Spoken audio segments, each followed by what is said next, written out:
iPhone was the first phone where we had a new relationship with a carrier that said, carrier, you worry about the network, we'll worry about what's on the phone.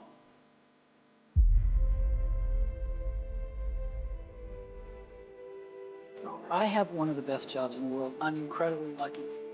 And I thank all of our customers and employees for letting me do what I do. I get to come into work every morning and hang. By the way. I do speed. And I get to hang around some of the most wonderful, brightest, committed people I've ever met in my life.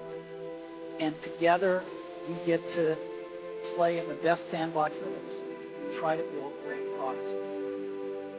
One of the keys to Apple is Apple's an incredibly collaborative company. You know how many committees we have at Apple?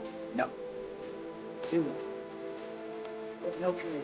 No committee. We are organized like a startup. One person's in charge of iPhone OS software. One person's in charge of Mac hardware. One person's in charge of iPhone hardware. Another person's in charge of worldwide marketing. Another person's in charge of operations. We're organized like a startup. We're the biggest startup on the planet.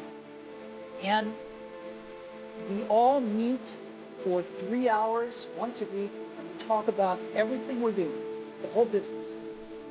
And there's tremendous teamwork at the top of the company, which filters down to tremendous teamwork throughout the company.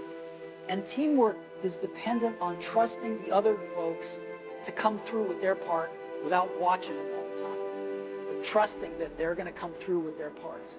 And that's what we do really well. And we're great at figuring out how to divide things up in these great teams that we have and all work on the same thing, touch bases frequently, and bring it all together into a product. We do that really well.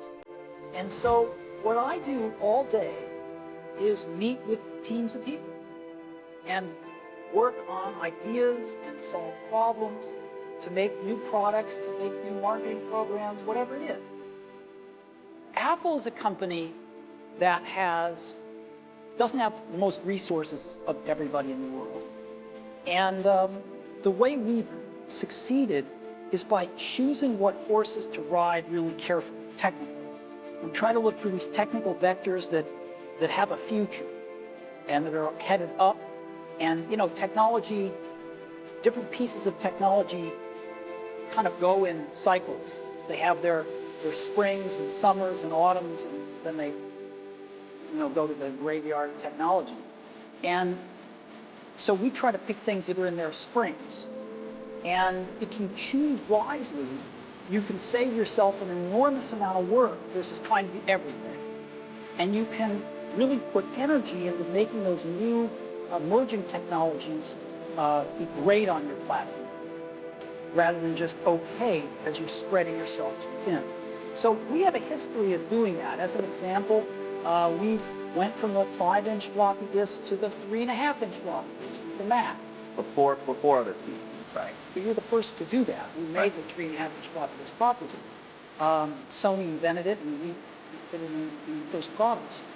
And there were some good reasons we did that. We got rid of the floppy disk altogether in 1998 with the first iMac. We also got rid of these things called serial and parallel ports. And we were the first to adopt USB, even though Intel had invented it. We first saw it in mass on iMacs. And so we have gotten rid of things. We were one of the first to get rid of optical drives with the MacBook Air. And I think things are moving in that direction as well.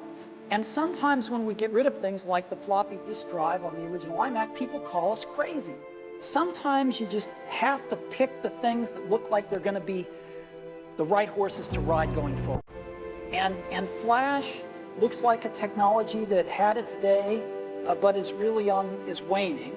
And HTML5 looks like the technology that's really on the ascendancy right now. And to incorporate Flash into systems is a lot of work. There's no smartphone shipping with Flash on it now, as you know. But you know that there will be, right? Well, you know, there's going to have been for the last 2-3 years, every 6 months, it gets updated. So I'm sure that eventually they will. And there's a lot of issues with that in terms of battery life, you know, security and other things. But more importantly, HTML5 is starting to emerge. You know, there's been an avalanche of people that have said, we're doing HTML5 video. And video looks better, and it works better, and you don't need a plug-in to run it. While 75% of the video in the web may be in Flash, 25% going to 50% very shortly is also available in HTML.